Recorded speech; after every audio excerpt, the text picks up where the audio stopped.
Hello everyone, welcome back to my channel Study with Arti and today our topic is Hindi pedagogy. आज हम Hindi pedagogy का full syllabus revise करेंगे। यानी आज हम हिमांशी मैम के हिंदी पेडागोजी के कंप्लीट नोट रिवाइज़ करने वाले हैं। और अगर आपने मेरी सिंगल वीडियो नहीं देखी है, यानी मैंने टॉपिक वाइज वीडियोज़ भी बनाई हैं हिंदी पेडागोजी की, अगर आपने वो नहीं देखी है तो एक बार आप मेरे चैनल पर जाकर उन्हें ज़रूर देखें, क्योंकि वहाँ पे मैंने टॉपिक वाइज कराए हैं, यानी टॉपिक वाइज लेक्चर लिए हैं। और उन वीडियोस के मैं जो लिंक है वो इसी वीडियो के डिस्क्रिप्शन बॉक्स में डाल दूँगी, तो वहाँ से जाकर टॉपिक वाइज देख सकते हैं। तो चलिए खैर छोड़िए, अब हम फुल सिलेबस रिवाइज़ करेंगे तो वो सारे टॉपिक इसी में कवर हो जाएंगे। अगर आपने वो वीडियोज़ नहीं देखी हैं, अगर आप ये वीडियो देख रहे हो तो ये भी आपके लिए काफ़ी हेल्पफुल होने वाली है। तो चलिए अपने वीडियो को स्टार्ट करते हैं। जो हमारे टॉपिक रहने वाले हैं हिंदी पेडागोजी के जो टॉपिक्स हैं, ये टॉपिक्स हैं। आज हम इन सारे टॉपिक्स को इस वीडियो में कवर करेंगे और ये टॉपिक इनफ है। अगर आप इतने टॉपिक भी कर लेते हो तो आपकी हिंदी पेडागोजी कंप्लीट हो जाएगी। तो चलिए टॉपिक वाइज स्टार्ट करते हैं। देखिए, भाषा लैंग्वेज से हम स्टार्ट करेंगे। मैं ना वीडियो को थोड़ा सा जूम कर देती हूँ ताकि आपको अच्छे से विजिबल हो और आपको देखने में किसी भी तरह की कोई भी प्रॉब्लम ना आए। तो देखिए, भाषा के बारे में हम बात करते हैं तो भाषा आपको सभी को पता होगी कि भाषा क्या होती है। जब हम अपने विचारों को दूसरों तक पहुंचाते हैं, जिस माध्यम के थ्रू, जिस साधन के थ्रू, वो हमारी भाषा होती है। और अब बात करते हैं हम भाषा के प्रकार के, यानी भाषा के भेद। तो जो भाषा के रूप हैं, भेद है, वो 3 टाइप्स के होते हैं: लिखित भाषा, मौखिक भाषा और आपकी सांकेतिक भाषा। जो लिखित भाषा है उसको हम मौखिक भाषा की तुलना में अधिक स्थायी मानते हैं। कहते हैं ना कि अगर हाँ तुम मुझसे ये बात कहते हो तो मुझे लिख कर दो, मैं तुम्हारी मतलब मौखिक या मतलब तुम्हारी बातों पर विश्वास नहीं कर रहा, अगर तुम मुझे लिख के दोगे तब मैं विश्वास कर लूँगा। तो जो लिखित भाषा है वो मौखिक भाषा की तुलना में बहुत अधिक स्थायी मानी जाती है।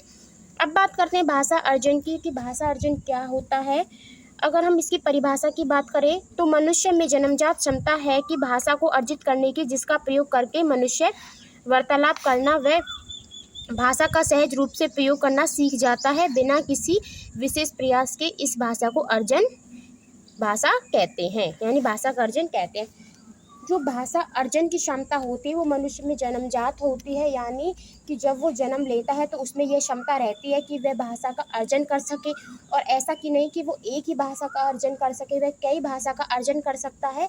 मनुष्य में ये क्षमता जन्मजात होती है। और भाषा यानी भाषा अर्जन वो किस तरीके से करेगा, वो सहज रूप से करेगा, यानी उसमें कोई वो रूल रेगुलेशन नहीं लगाएगा। जैसे कि हम अपनी मातृभाषा को अर्जित करते हैं तो जो हमारे घरों में बोली जाती है, हम अपने परिवेश वातावरण से सीखते हैं, तो वो हमारी भाषा अर्जित होती है। उसको हमने अर्जित किया है अपने इन्वायरमेंट से, अपने माँ बाप से, है ना, या फिर जो सबसे पहली वाली भाषा होती है जिसको हम मातृभाषा कहते हैं। तो जो मातृभाषा होती है वो आपकी अर्जित होती है, वो अपने अर्जन की है। बाकी की जो आप स्कूल्स में जाके, विद्यालय में जाके जो दूसरी भाषा सीखते हो उसको दूसरी भाषा कहते हैं। जो पहली भाषा आपकी मातृभाषा होती है जिसको आप घर से सीखते हो। आई होप इतना आपको क्लियर हुआ होगा। ये स्वाभाविक प्रक्रिया है, वातावरण का प्रभाव पड़ता है, सहज प्रक्रिया है, अचेतन या अवचेतन प्रक्रिया है। अर्जन का संबंध मातृभाषा से ज़्यादा है, अनौपचारिक प्रक्रिया है। ठीक है, इसमें कोई रूल रेगुलेशन नहीं है, आराम से अच्छे से आप सीख सकते, मतलब अर्जित कर सकते हो। ठीक है, अब बात करते हैं भाषा अर्जन किस वजह से होता है। हाँ, आपने भाषा अर्जित कर ली, आपने भाषा का अर्जन कर लिया, वो किस वजह से होता है।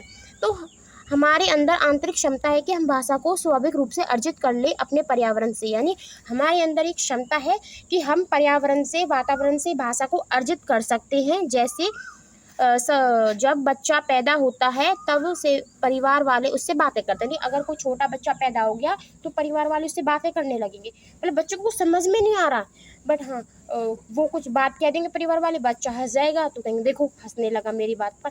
तो क्या होता है, जब से बच्चा जन्म लेता है परिवार वाले उसे तब से ही बात करने लग जाते हैं। जैसे कि बच्चा ना उस भाषा को जानता हो, बच्चे पे वो भाषा आती हो कि बच्चा भी बोलेगा। किंतु बच्चा ऐसे ही भाषा अर्जित करता है पर्यावरण से, सुनकर, देखकर, बोलकर इत्यादि। तो वहाँ पर बच्चा क्या कर रहा है, चलो बोल तो वो पा नहीं रहा पर वो सुन तो रहा है ना। तो जो बच्चा होते हैं, जो छोटे छोटे बच्चे होते हैं, वो भाषा को अर्जित कैसे करते हैं, वो सुनकर, देखकर या फिर बोलकर। जो पर्यावरण में उनकी भाषा बोली जा रही है वो उसे सुनेंगे, बोलेंगे और देखकर भाषा को अर्जित करते हैं। अब बात करते हैं मातृभाषा क्या है। मातृभाषा किसी भी व्यक्ति के लिए भाषा का पहला रूप, मैंने अभी बताया था कि मातृभाषा वो होती है जो भाषा का पहला रूप होता है, जिसे हम अपने परिवार से, अपने इन्वायरमेंट से अर्जित करते हैं। अतः बच्चे के घर में बोली जाने वाली भाषा मातृभाषा कहलाती है। जिस भाषा को हम अपने घर में बोलते हैं वो ही हमारी मातृभाषा होती है। अब डेफिनेशन, अगर हम डेफिनेशन बोलें कि मातृभाषा की डेफिनेशन क्या है, भाषा अर्जन या फिर भाषा अर्जन की क्या डेफिनेशन है एक अच्छी सी, तो भाषा अर्जन एक ऐसी प्रक्रिया है जो बिल्कुल स्वाभाविक है, यानी स्वाभाविक प्रक्रिया है। इसे कोई जोर जबरदस्ती डालकर हम नहीं सीखते हैं, एकदम स्वाभाविक रूप से सीख जाते हैं, ऐसे ही देखकर, सुनकर, बोलकर, आराम से, जो परिवार में होता रहता है। सामान्यतः बच्चा मातृभाषा का अर्जन परिवार से ही कर लेता है, यानी जो बच्चा है वो सबसे पहले मातृभाषा का जो अर्जन है वो परिवार से ही करता है।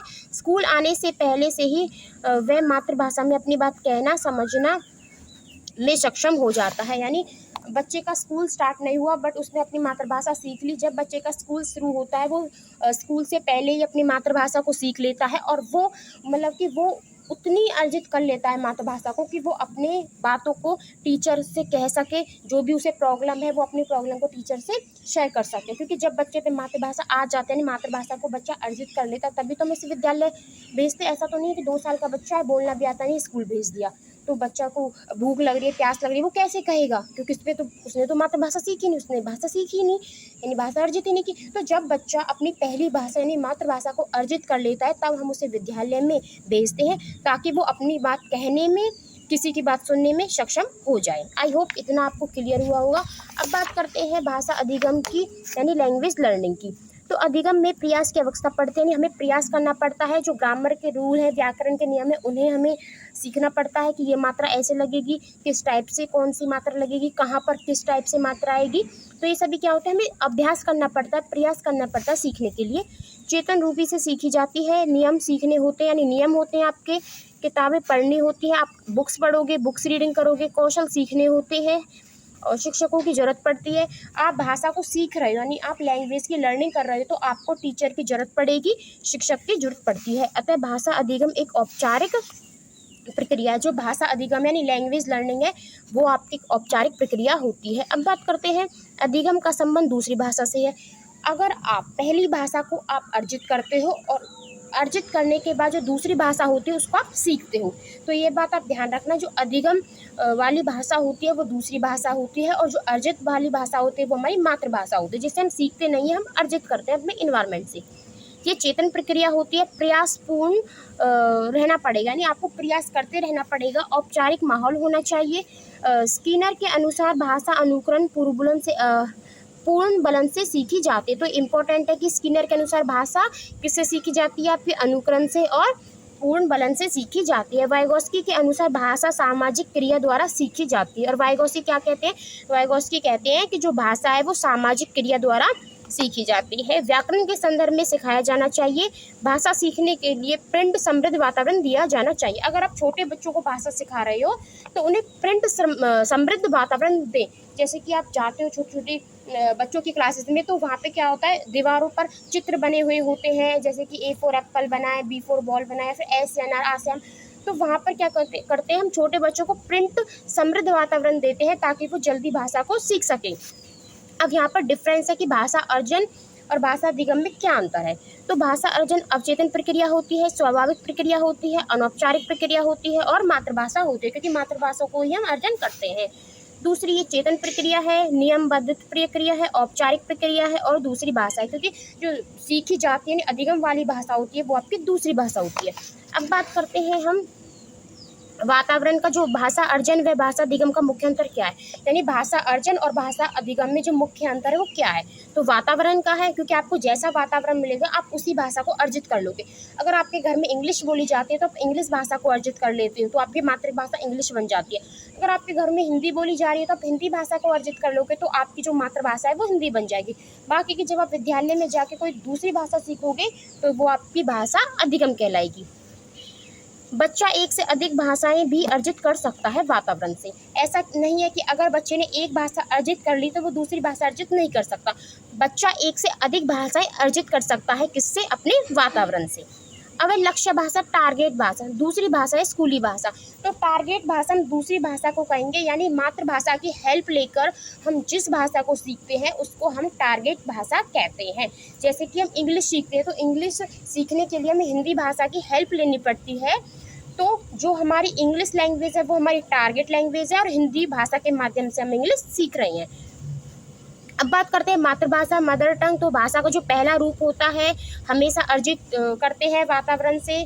जैसी हमारे घर में बोली जा रही है, जो बोली हमारे घरों में बोली जाती है वो हमारी मातृभाषा होती है, यानी पहली भाषा होती है, उसको हम मदर टंग बोलते हैं।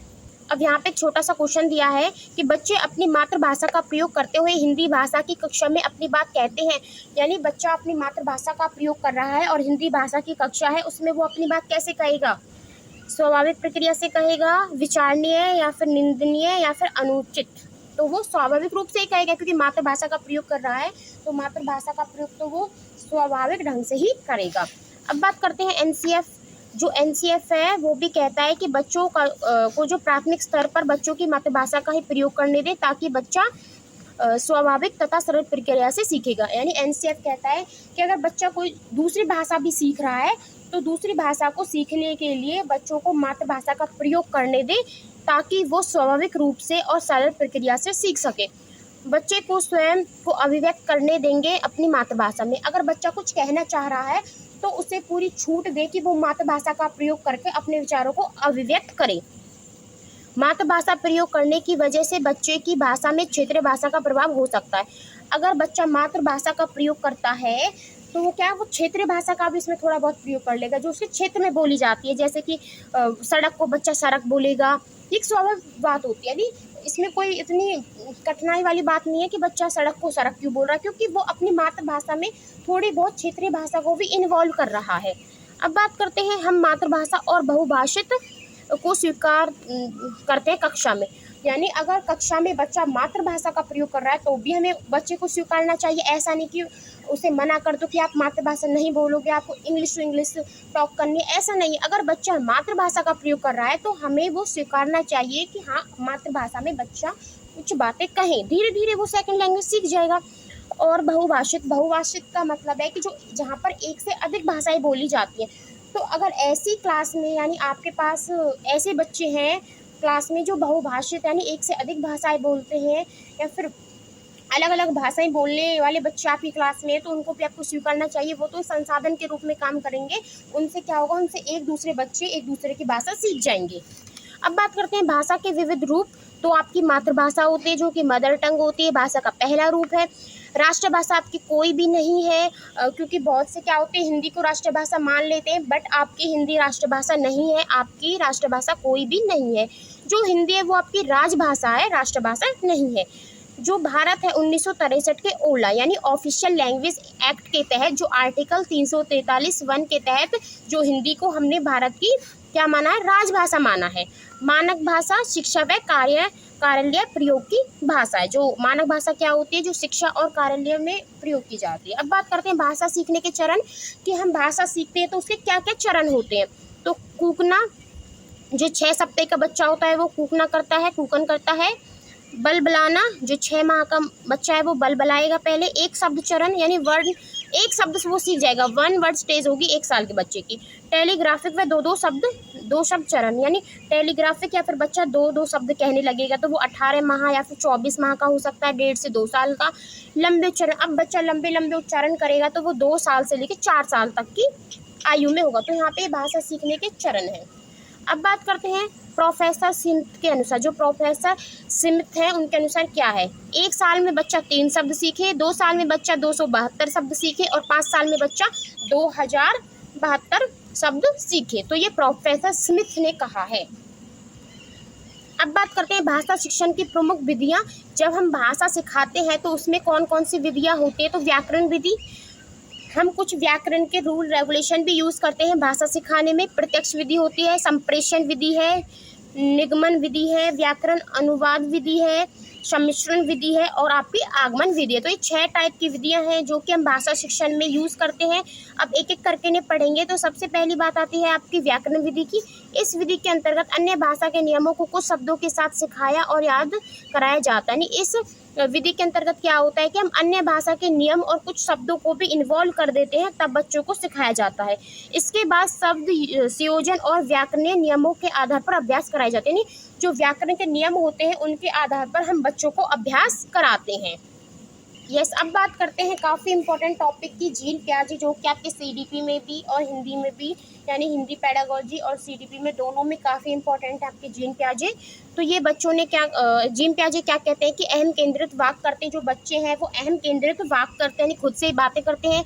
जीन प्याजे ने भाषा को संज्ञानात्मक विकास के लिए बहुत महत्वपूर्ण नहीं माना है, यानी जो जीन प्याजे वो कहते हैं कि भाषा इतनी इम्पोर्टेंट नहीं है संज्ञानात्मक विकास के लिए। तो जो जीन प्याजे वो संज्ञानात्मक विकास के लिए भाषा को इम्पोर्टेंट नहीं मानते हैं। अब बात करते हैं भाषा एवं विचार प्याजे। जीन प्याजे कहते हैं कि पहले विचार आया फिर भाषा आई, यानी जो जीन प्याजे क्या कहते हैं कि पहले बच्चे के अंदर विचार आते हैं, देन बाद में भाषा आती है। जीन प्याजे ने कहा है कि विचार से भाषा आती है और विचार भाषा को सुनिश्चित भी करता है। जीन प्याजे क्या कहते हैं कि जो विचार है उससे आपकी भाषा आती है और विचार भाषा को सुनिश्चित करता है। अब बात करते हैं लेव वाइगोस्की। तो लेव वाइगोस्की क्या कहते हैं, बालक भाषा अपने परिवेश से अंतक्रिया करते हुए सीखता है। तो ये तो बिल्कुल राइट बात है कि जो बच्चा है वो अपने माता पिता से, अपने परिवेश से, ठीक है, अंतक्रिया यानी इंटरेक्ट होकर भाषा सीखेगा। इनके अनुसार निज भाषा यानी प्राइवेट स्पीच बालक के संज्ञानात्मक विकास में सहायक होती है। जब बच्चा निज भाषा करता है, प्राइवेट स्पीच करता है, वो खुद से ही बातें करता है, तो वो चीज़ संज्ञानात्मक विकास के लिए काफ़ी महत्वपूर्ण होती है, यानी काफ़ी सहायक होती है। लेव वाइगोस्की के अनुसार, यानी जो लेव वाइगोस्की क्या कहते हैं कि भाषा मानव का सर्वश्रेष्ठ यंत्र है, यानी लेव वाइगोस्की ने लैंग्वेज को एक टूल के रूप में माना है जिसके द्वारा जो व्यक्ति है वो ज्ञान को समझ सकता है और दूसरे लोगों की बातों को समझ सकता है।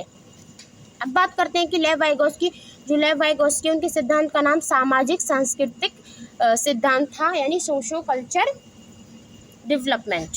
अब बात करते हैं आंतरिक की।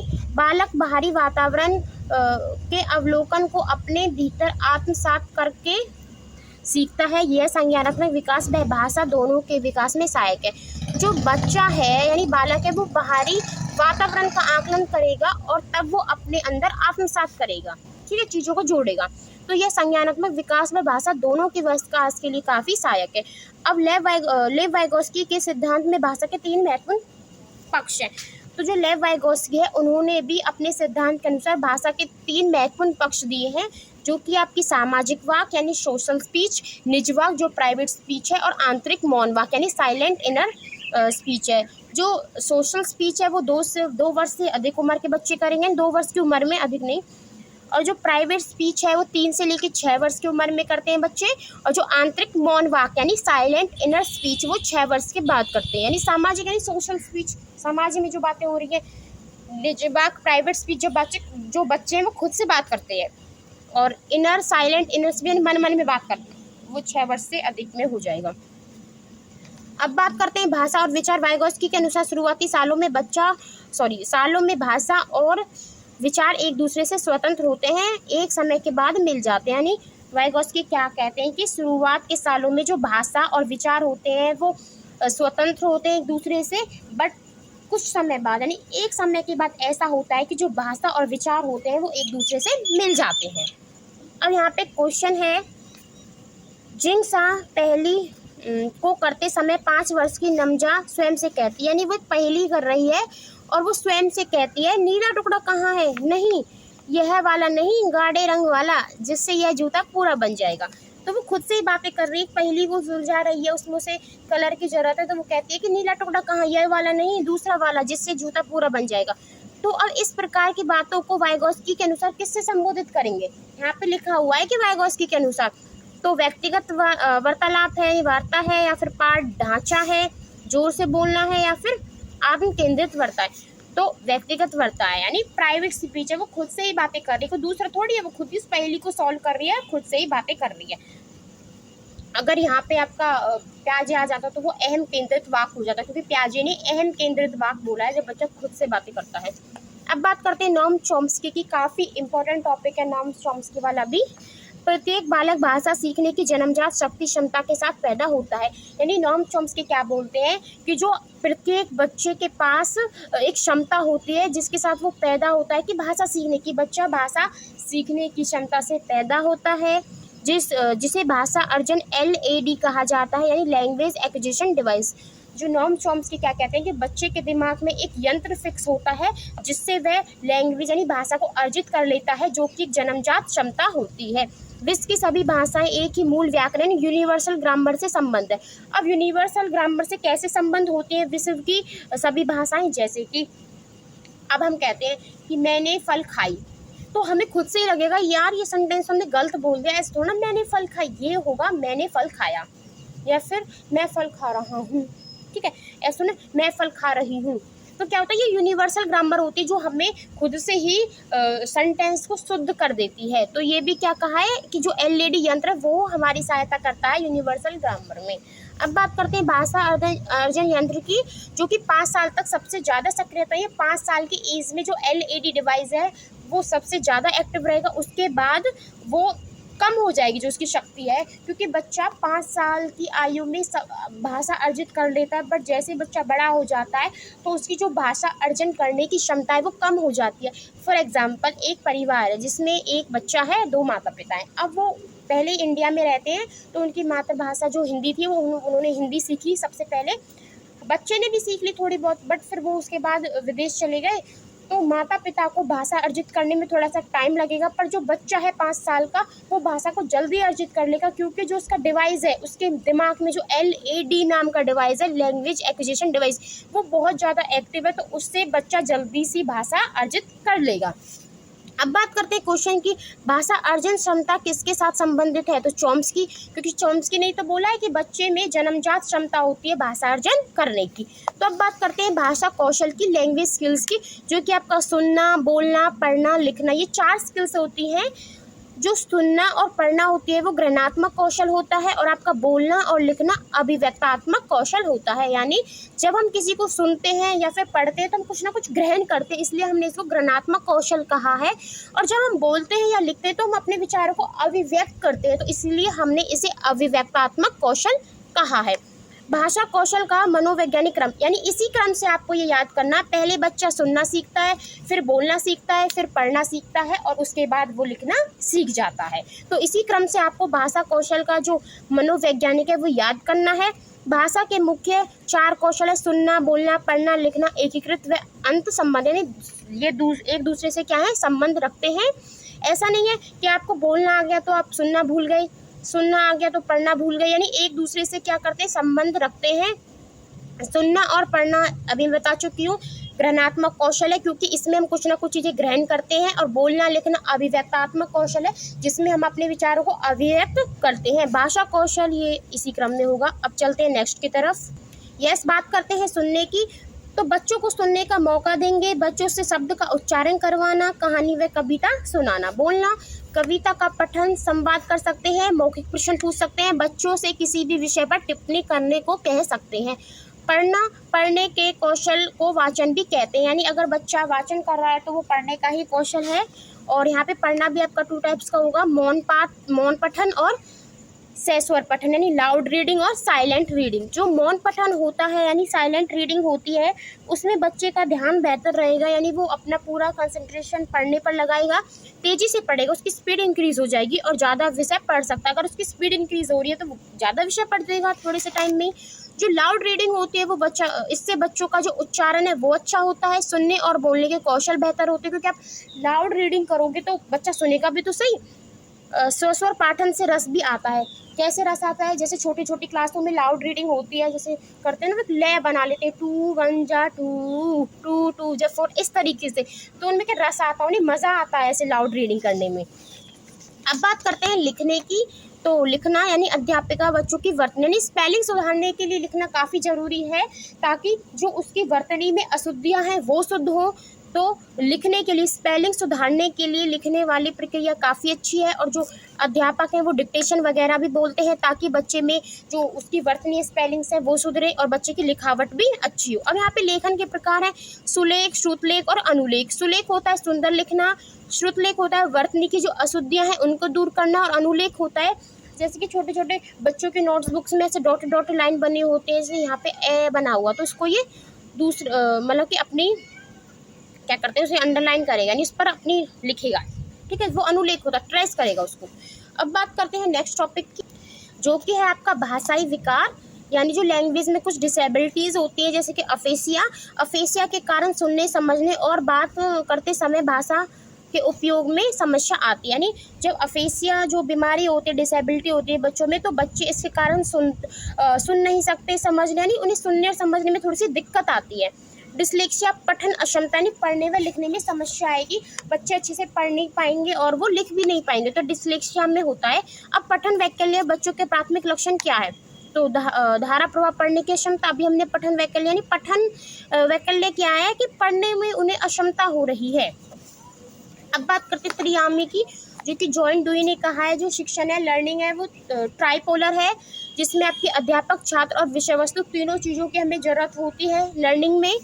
अब बात करते हैं ज्ञात से अज्ञात की ओर, कुछ यहाँ पे टीचिंग सूत्र यानी टीचिंग मैक्सिमस हैं, ज्ञात से अज्ञात की ओर, मूर्त से अमूर्त की ओर, सरल से जटिल की ओर। यानी पहले हमें बच्चों को उन चीज़ों के यानी ज्ञात से अज्ञात की ओर, पहले बच्चों को ऐसी चीज़ें बताओ जो उन्हें ज्ञात हो, फिर उन्हें अज्ञात की तरफ ले जाओ। मूर्त से अमूर्त की तरफ, यानी पहले बच्चों को टच, जैसे टच फील कर सके उन चीज़ों से बच्चों को पढ़ाना स्टार्ट करो, फिर उन्हें अमूर्त की तरफ ले जाओ। और सरल से जटिल की ओर, पहले थोड़ा सा ईजी बच्चों को पढ़ाओ, फिर जटिल, जैसे कि अब हम करते हैं नर्सरी के बच्चों को थोड़ा सा सरल काम देते हैं, फिर फर्स्ट जैसे जैसे उनकी क्लासेस बढ़ती है वैसे वैसे उनका जो काम का स्टैंडर्ड है वो भी बढ़ता जाता है, यानी सरल से जटिल की ओर चलता जाता है। अब बात करते हैं शिक्षण सहायक सामग्री की, जो टीचिंग लर्निंग मटेरियल्स होते हैं, जो शिक्षण में सहायक होती हैं जो सामग्री, तो आपकी दृश्य सामग्री होती है जिसे बच्चा देख सकता है, जैसे चार्ट वगैरह हो गए, ब्लैक बोर्ड वगैरह हो गया। श्रव्य सामग्री जिसको बच्चा सुन सकता है, दृश्य श्रव्य सामग्री जिसको बच्चा देख भी सकता है, सुन भी सकता है, और क्रिया सहायक सामग्री जिसमें बच्चा क्रिया करके सीख सकता है। अब यहाँ पे है कि शिक्षण सहायक सामग्री का प्रयोग क्या प्रयोग होता है शिक्षण सहायक सामग्री का, तो शिक्षण सहायक सामग्री का प्रयोग शिक्षण को ज़्यादा रुचिकर बनाए, यानी बच्चों का इंटरेस्ट क्रिएट करें, इसीलिए जो शिक्षण सहायक सामग्री है उसका हम यूज़ करते हैं। अब बात करते हैं क्वेश्चन की, प्राथमिक स्तर की पाठ्य पुस्तक में कार्टून, भाषण, विज्ञापन आदि बच्चों के भाषा क्षमता विकास में डैश है, क्या है, तो सहायक है। जो ये पाठ्य पुस्तक में कार्टून वगैरह दे रखे हैं वो बच्चा के जो उसकी भाषा विकास में वो क्या होती है, सहायक होती है। प्राथमिक स्तर पर भाषा सीखने में भाषा संबंधित कौन सा संसाधन सर्वाधिक महत्वपूर्ण होता है, तो बाल साहित्य सबसे ज़्यादा महत्वपूर्ण होता है अगर प्राथमिक स्तर पर बच्चा भाषा सीख रहा है तो। ये मैं पहले ही बता चुकी हूँ कि दृश्य सामग्री क्या होती है, जैसे कि आपके चार्ट वगैरह हो गए, पाठ्य पुस्तक, मानचित्र, ब्लैक बोर्ड, यानी शामपट्ट। यहाँ पे श्रव्य सामग्री इसकी हियरिंग मतलब कि सुनने वाली क्षमता। यहाँ पे दृश्य श्रव्य सामग्री बच्चा देखेगा भी, सुनेगा भी। क्रिया सहायक सामग्री बच्चा क्रिया करेगा, उन्हें कुछ संग्रहालय में ले चलो, यानी जहाँ पे म्यूजियम वगैरह होते हैं जहाँ पर बच्चा पुरानी चीज़ों को देखे, ऐतिहासिक चीज़ों को देखे, तब वो सीखे।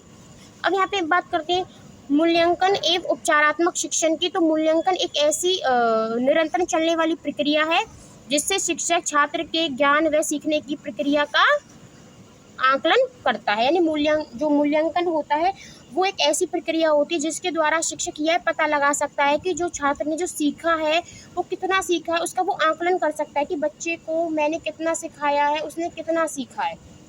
अगर हम यहाँ पे बात करें कि आकलन का क्या उद्देश्य होता है, तो जो शिक्षक ने छात्रों को सिखाया है वह छात्रों के द्वारा कितना सीखा गया, यानी टीचर ने अपने स्टूडेंट्स को कुछ सिखाया तो बच्चे ने वो कितना सीखा है। छात्रों की समस्या को दूर करना, जब टीचरों का टेस्ट वगैरह लेंगे, उनका आकलन करेंगे, तभी टीचर को पता चलेगा कि बच्चों को क्या समस्या है और वो कैसे दूर करनी है।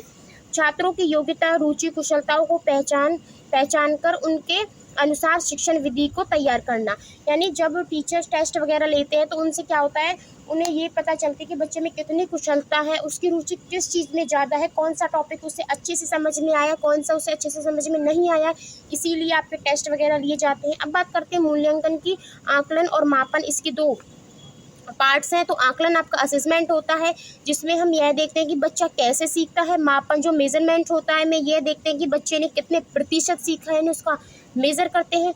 आकलन व मापन दोनों मूल्यांकन का हिस्सा है। जो आकलन यानी आपका असेसमेंट और मेजरमेंट दोनों ही आपके मूल्यांकन का आपका क्या होते हैं, हिस्सा होते हैं।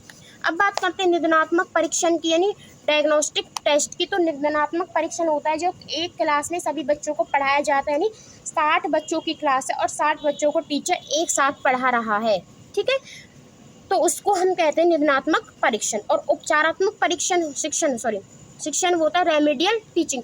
तो रेमेडियल टीचिंग में क्या होता है कि जो शिक्षक है वो बच्चों की कमियों को दोबारा बता रहा है, जो बच्चों में कमियां हैं उनको वो दोबारा पढ़ाएगा, दोबारा शिक्षण करवाता है, उसको हम उपचारात्मक शिक्षण कहते हैं। जैसे कि ये निदानात्मक शिक्षण के बाद भी उपचारात्मक शिक्षण होती है। पहले टीचर ने एक क्लास में एक टॉपिक समझा दिया, 60 बच्चों की क्लास थी, अब उसके बाद 60 बच्चों में से 10 बच्चों को समझ में नहीं आया, तो टीचर ने क्या किया, उनका उपचारात्मक शिक्षण यानी रेमेडियल टीचिंग की, ताकि जो बच्चे रह गए हैं उन्हें दोबारा से पढ़ाया जाए, ठीक है।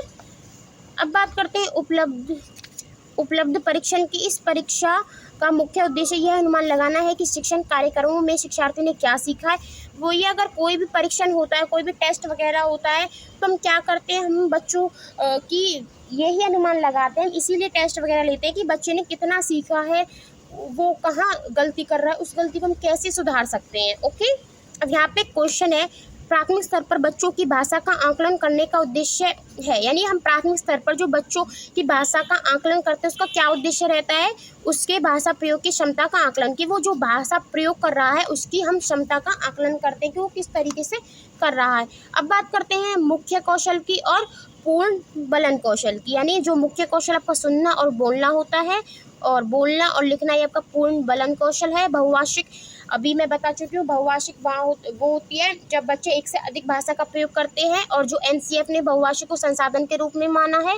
बहुभाषिक का मतलब है कि एक ही कक्षा में कई भाषा बोलने वाले बच्चे हैं। बहुभाषिक कक्षा में बच्चों की मातृभाषा को संसाधन के रूप में प्रयोग किया जाता है। अब बात करते हैं क्वेश्चन की, बहुभाषिक हमारी पहचान भी है। जो बहुभाषिकता है वो हमारी पहचान भी है और हमारी डैश व डैश का अभिन्न अंग भी है। तो सभ्यता और संस्कृति का अभिन्न अंग है, क्योंकि संस्कृति हमारी संस्कृति का अंग क्यों है, क्योंकि बच्चा अलग अलग भाषा बोलता है तो वहाँ की वो अलग अलग संस्कृति अर्जित करता है वो। ओके, अब एक टॉपिक और रह गया छोटा सा, जो कि आपका पाठ्य पुस्तक यानी आपकी टेक्स्ट बुक्स, ये भी एक संसाधन का ही हिस्सा है, ठीक है। एकमात्र संसाधन, यानी एकमात्र संसाधन ये नहीं है कि भाई हमारी सिर्फ पाठ्य पुस्तक ही हमें कुछ सीखने का एकमात्र संसाधन है, उसके अलावा हम कहीं से सीख नहीं सकते, तो ऐसा नहीं है। रंग बिरंगी होनी चाहिए, आसान भाषा में होनी चाहिए, यानी बोलचाल की भाषा में होनी चाहिए, ज़्यादा कठिन भाषा में आपकी पाठ्य पुस्तक ना हो कि बच्चा खुद से पढ़ ही ना पाए। व्यवहारिक ज्ञान पर आधारित होनी चाहिए, बच्चों के स्तर के अनुरूप हो जाइए। जिस टाइप से जिस तरीके से बच्चों का स्तर है उसके अनुसार ही उन्हें जो बुक्स है वो प्रोवाइड कराई जाएंगे। ऐसा नहीं कि बच्चों का स्तर कम है और बुक अच्छी हाई लेवल की नहीं प्रोवाइड करा दी। अब त्रिभाषा सूत्र क्या है, 1964-1966 में कोठारी आयोग द्वारा त्रिभाषा सूत्र की संकल्पना दी गई थी। पहली भाषा के रूप में, यानी हम पहली भाषा के रूप में अपनी मातृभाषा या फिर क्षेत्रीय भाषा को पढ़ाएं, और जो द्वितीय भाषा है उसके रूप में फिर हिंदी को, जो जहाँ पर हिंदी बोली जाती है, अगर कोई हिंदी भाषा वाला राज्य है जहाँ पर हिंदी भाषा बोल रहे हैं तो उनकी तो मातृभाषा हिंदी हुई ना, पहली भाषा हिंदी हुई, दूसरी भाषा आप कुछ और से इंग्लिश सिखा दो, तीसरी भाषा कुछ और सिखा दो, और जहाँ पर हिंदी नहीं बोली जाती तो वहाँ की पहली मातृभाषा, फिर दूसरी हिंदी सिखा दो, और तीसरी आप कोई भी मॉडर्न लैंग्वेज सिखा सकते हो। तो ये त्रिभाषा सूत्र है। तो आज का टॉपिक यहीं पे ख़त्म होते हैं। तो जितने भी हिंदी पेडागोजी के टॉपिक्स थे जो भी इम्पोर्टेंट था सीटेट के लिए, वो हमने सभी इस वीडियो में कवर कर लिए हैं। और अगर आपको जो ये टॉपिक्स हैं ये एकदम अलग अलग देखने हैं, क्योंकि इसमें थोड़ा सा रिवीजन वीडियो थी तो इसमें थोड़ी सी स्पीड में मेरी ज़्यादा थी। अगर आपको ये आराम से धीरे धीरे देखनी है, टॉपिक वाइज एक एक टॉपिक देखना है, तो मैंने उनके अलग से वीडियो बना दिया और प्लेलिस्ट भी है मेरे चैनल पर, तो वहाँ से जाकर चेक कर सकते हो। और वैसे यहाँ पर जितने भी सीटेट के इंपॉर्टेंट टॉपिक्स थे वो इस वीडियो में कवर हो चुके हैं। अगर आप इस वीडियो को अच्छे से पढ़ लेते हो, देख लेते हो, समझ लेते हो, तो फिर आप क्वेश्चन भी सॉल्व कर पाओगे। अब हम जो नेक्स्ट सीरीज़ लेके आएंगे वो क्वेश्चंस की लेके आएंगे, क्योंकि हमारी जो थ्योरीज़ की सीरीज़ थी वो वहाँ पे ख़त्म हो गई। हमें थ्योरी में जितना पढ़ना था हमने पढ़ लिया, अब हम उसके बाद क्वेश्चन प्रैक्टिस करेंगे, क्योंकि क्वेश्चन प्रैक्टिस बहुत ज़रूरी है एग्ज़ाम के लिए। तो अगर आपने ये नोट्स की जो कॉपी है वो इस टाइप से नहीं निकलवाई हो तो आप निकलवा लेना। और ये जो नोट्स हैं, मैंने जो इनकी लिंक है, यानी ये इस नोट्स की PDF है, वो मैंने चैनल के कम्युनिटी पोस्ट में डाल दी। अगर आपने वहाँ नहीं देखे तो मैंने एक अलग से वीडियो भी बनाई है कि आप PDF कैसे डाउनलोड कर सकते हो, तो आप एक बार ज़रूर देख लेना। और इस तरीके से आप PDF को निकलवा लेना और फिर आप अच्छे से पढ़ लेना, क्योंकि फ़ोन से नहीं पढ़ा जाता, फ़ोन से वो फीलिंग भी नहीं आती और मन भी नहीं करता। तो इस तरीके से अगर आप PDF निकलवा लोगे तो आप ईजिली बैठकर पढ़ सकते हो। और 2-3 बार अगर आप इन नोट्स को रिवाइज़ करोगे और क्वेश्चन प्रैक्टिस करोगे तो आपकी हिंदी पेडागोजी भी अच्छी तरीके से रिवाइज़ हो जाएगी, कंप्लीट हो जाएगी। एंड आई होप वीडियो आपके लिए हेल्पफुल रही होगी, और जो आपके टॉपिक से रिगार्डिंग जितने भी डाउट थे वो भी क्लियर हुए होंगे। अगर फिर भी आपके कोई डाउट्स वगैरह रह जाते हैं तो आप मुझे कमेंट कर सकते हो, मैं आपके डाउट के लिए अलग से वीडियो बना दूंगी। देन तब तक के लिए आप इस वीडियो को एंजॉय करो, देखो और अपनी हेल्प करो, एक दूसरे के साथ शेयर भी कर सकते हो ताकि उनकी भी हेल्प हो। And thanks for watching and bye.